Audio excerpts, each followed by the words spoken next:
Hi అండి, welcome to శుభమస్తు.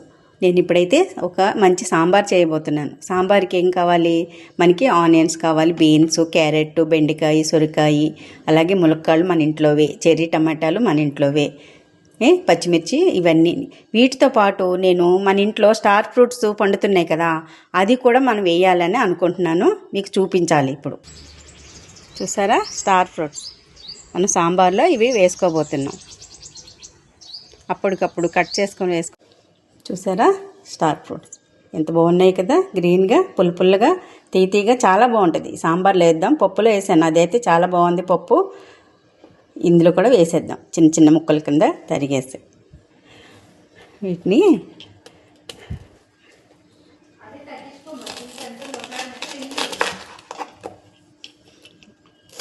ఇట్లాగా ముక్కల కింద కట్ చేసుకుందాం.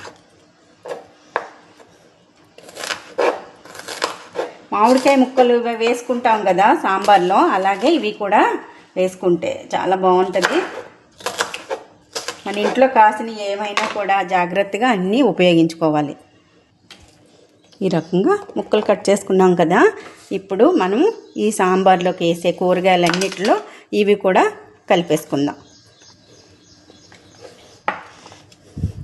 మన ఇంట్లో ఏది పండినా కూడా దాన్ని ఎలా ఉపయోగించుకోవాలి ఏంటన్నది మనం దాని గురించి బాగా ఆలోచించి చేసుకోవాలన్నమాట. సాంబార్ ఈ ముక్కలన్నీ కొంచెం నూనెలో వేయిందాం. ఫస్ట్ స్టవ్ వెలిగించి గిన్నె పెట్టాను కదా, ఒక స్పూను మనం ఒక చిన్న గరిటెడు ఆయిల్ వేద్దాం. ఆయిల్లో వేగితే సాంబార్ మరింత టేస్టీగా ఉంటుంది. దీనికి ఒక్కొక్కటిగా వేసేసుకుందాం. దీనిలో క్యారెట్ వేసుకుందాం. ఫస్ట్ క్యారెట్, బీన్స్,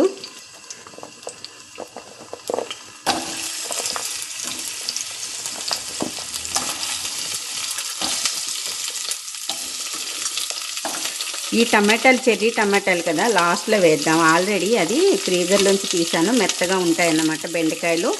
కొంచెం ఇది మగ్గిన తర్వాత వేసుకుందాం. అయితే ఆనియన్, పచ్చిమిర్చి ఇది తర్వాత వేద్దాం. ముక్కలు, క్యారెట్, ములక్కాడ, ఉల్లిపాయలు అంతా చక్కగా వేగినాయి కదా, నూనెలో బాగా ఫ్రై అయినాయి. ఇప్పుడు మనం ఒక్కొక్కటిగా ఇవి ఉన్నాయి కదా, స్టార్ ఫ్రూట్స్, దోసకాయ అంటే సొరకాయ, బెండకాయ, టమాటా, ఇవన్నీ ఒక్కొక్కటిగా ఇందులో వేసేద్దాం.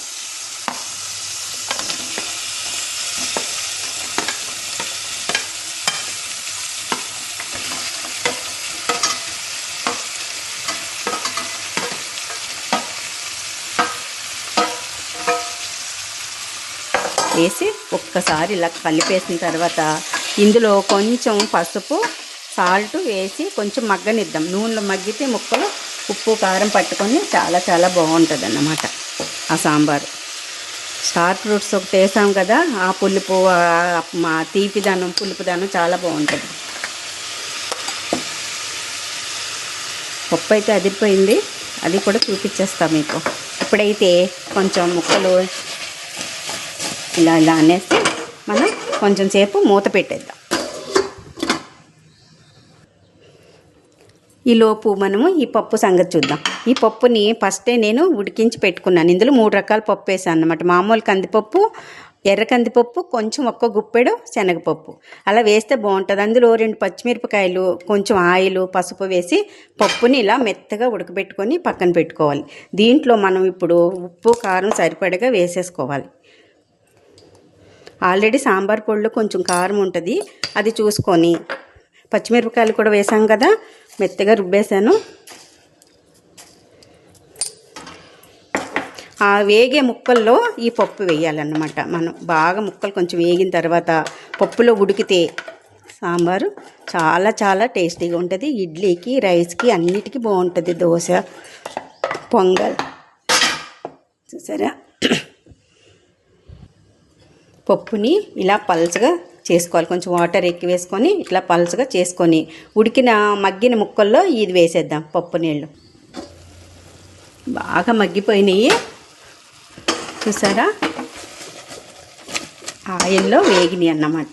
ఇప్పుడు పప్పు నీళ్ళు వేసేద్దాం. ఈ నీళ్ళతో ముక్కలు ఇంకా బాగా ఉడుకుతాయి అన్నమాట. ఉప్పు కారం అన్నీ సరిపడగా వేసాం.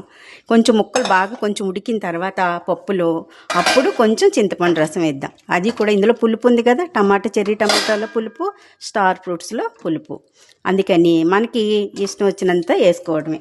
మనకి ఎంత కావాలి, కాస్త ఎక్కువ తినేవాళ్ళు ఉంటారు, తక్కువ తినేవాళ్ళు ఉంటారు కదా, చూసుకొని వేసుకోవడం. ఇది ఉడకాలి ఇప్పుడు కాస్త.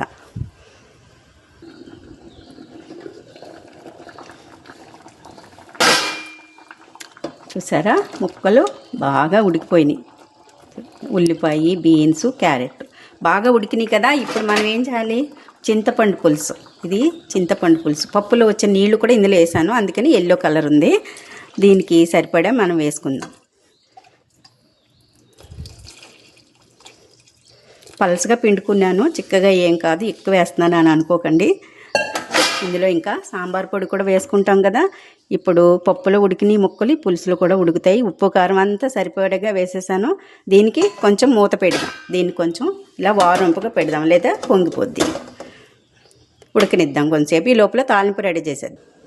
సాంబార్ తాలింపుకి మెంతులు, ఫస్ట్ మెంతులు మర్చిపోకూడదు. రసంకైనా సాంబార్కైనా దేనికైనా మెంతులు, మినపప్పు, జీలకర్ర, ఆవాలు, ఎండుమిర్చి, వెల్లుల్లిపాయలు, అలాగే కరివేపాకు, కొత్తిమీర. మరిగేటప్పుడు ముక్కలతో పాటు కొంచెం కరివేపాకు వేసాను. అలాగే తాలింపులో కూడా కొంచెం వేసుకోవాలి. పప్పుచారుకి, సాంబార్కి ఇదిగో తాలింపు చూసారా, ఎర్రగా వేగిపోయింది. ఇప్పుడు ఏం చేయాలి, మనం ఇంగువ వేయాలి. ఫస్ట్ ఇంగువ, తర్వాత కొంచెం కరివేపాకు వేసి మరిగే పప్పుచారులో వేసేద్దాం. సాంబార్ బాగా మరిగిపోయింది, ముక్కలు మెత్తగా అయిపోయి. ఇగో కొంచెం కొత్తిమీర, అలాగే మనం వేసుకున్న తాలింపుని కూడా సాంబార్లో వేసేద్దాం.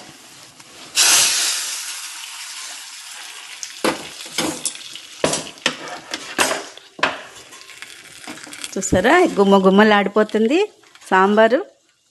చాలా చాలా టేస్టీగా ఉంటుంది. ఇప్పుడు ఈ సాంబార్ని పక్కన పెట్టేసి మనం దీనికి కాంబినేషన్ ఇడ్లీ, ఆ జొన్న ఇడ్లీ ఎలా చేసుకోవాలి ఏంటనేది అది కూడా చూసేద్దాం.